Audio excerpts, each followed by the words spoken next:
레이펑 알아요? 여당 중진 의원 A가 식사 자리에서 느닷없는 이야기를 꺼냈다. 레이펑, 뇌봉은 문화대혁명의 아이콘이다. 인민해방군 병사였던 레이펑은 22살이던 1962년 랴오닝 성푸순에서로 순직했다. 그의 유품인 일기장에는 마오쩌둥 등 공산당 지도자의 어록을 적어두고 학습한 흔적과 녹슬지 않는 혁명에 나사못이 되고 싶다. 마호에 대한 충성이 당과 국가에 대한 충성이라는 다짐이 담겨 있었다.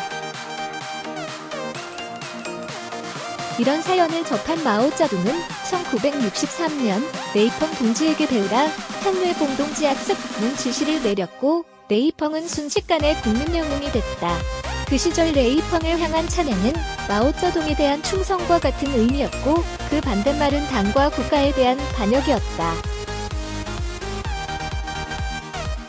전성철부 차장회의는 얼마 전에 갔더니 레이펑을 본받자는 구호가 크게 걸려있더라며가 어려운 이유가 미국과의 관세 전쟁 때문이라고 한다. 하지만 내 생각에 더 큰 이유는 시진핑이 레이펑을 다시 꺼내 영웅을 만드는 분위기라고 했다. 시진핑 국가주석의 독주가 길어지면서 점점 비판과 반대 목소리는 사라지고 충성심뿐인 예수맨들만 남았다는 이야기였다. A는 의돈 있는 사람들은 요즘에서 사업하고 싶어 하지 않는다고 했다. 동석자들이 A에게 우리가 지금 그런 상황이라는 뜻이냐고 물었다. 그 무렵 이뤄진 투톱 교체가 문제라는 뜻이냐는 질문이었다. A는 끝내 답을 하지 않고 화제를 돌렸다. 그로부터 며칠 뒤 문재인 대통령의 발언을 접하고 A의 이야기가 기억났다.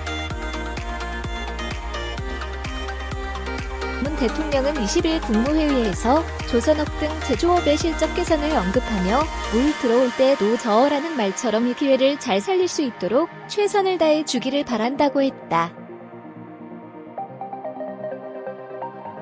문 대통령의 발언은 업계 실정과 동떨어진 이야기다. 당장 어디에 물이 들어온다는 거냐는 반응이 나왔다. 생산은 8월과 10월 전년 동기 대비 늘었지만 9월에는 1%나 감소했다. 게다가 10월의 생산 증가는 전년도에는 추석 연휴가 10월 초였지만 올해는 연휴가 9월에 걸리면서 조업 일수가 늘어난 영향이 컸기 때문이다. 여권에서조차 참모들이 거짓 통계로 대통령의 눈과 귀를 가리고 있다는 우려가 나왔다. 이런 일은 이번이 처음이 아니다.